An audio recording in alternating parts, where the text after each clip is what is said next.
ಮೀಸಲಿಟ್ಟಿರ್ತಕ್ಕಂಥ ಹಣ ಇವತ್ತು SCP TSP ಹಣ ನೀವು ಮುಖ್ಯಮಂತ್ರಿ ಆಗ್ತಿದ್ದಂಗೆ ಸರ್ಕಾರ ಬರ್ತಿದ್ದಂಗೆ 12,000 ಕೋಟಿ ಹಣವನ್ನು ಗ್ಯಾರಂಟಿಗಳಿಗೆ ವರ್ಗಾವಣೆ ಮಾಡಿಕೊಂಡ್ರಿ. ತದನಂತರದ 6 ತಿಂಗಳಾದ್ಮೇಲೆ ಮತ್ತು 12,500 ಕೋಟಿ, ಒಟ್ಟಾರೆಯಾಗಿ 24,500 ಕೋಟಿ ದಲಿತರಿಗೆ ಮೀಸಲಿಟ್ಟಿರ್ತಕ್ಕಂಥ SCP TSP ಹಣವನ್ನು ಗ್ಯಾರಂಟಿಗಳಿಗೆ ಬಳಕೆ ಮಾಡಿಕೊಂಡಿದ್ದೀರಿ.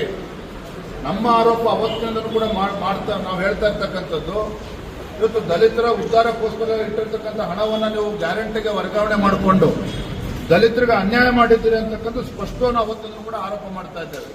ಹಾಗಾಗಿ ದೆಹಲಿಯಿಂದ ಕೂಡ ಪತ್ರ ಬರೆದಿರ್ತಕ್ಕಂಥದ್ದು, ಅದಕ್ಕೆ ಉತ್ತರ ಕೊಡಬೇಕಾಗಿರ್ತಕ್ಕಂಥದ್ದು ರಾಜ್ಯ ಸರ್ಕಾರದ ಕರ್ತವ್ಯ. ಮತ್ತೊಂದು ಕಡೆ ಹೇಳ್ತಾರೆ ರಾಜ್ಯ ಸರ್ಕಾರ ಇದು ದಲಿತರಿಗೆ ನಾವು ಅಭಿವೃದ್ಧಿಗೋಸ್ಕರನೇ ಬಳಸಿರ್ತಕ್ಕಂಥದ್ದು, ದುರುಪಯೋಗ ಆಗಿಲ್ಲ ಅನ್ನೋ ಮಾತನ್ನ ಹೇಳಿದ್ದಾರೆ. ಈ ರೀತಿ ಹೇಳಿಕೆಗಳನ್ನ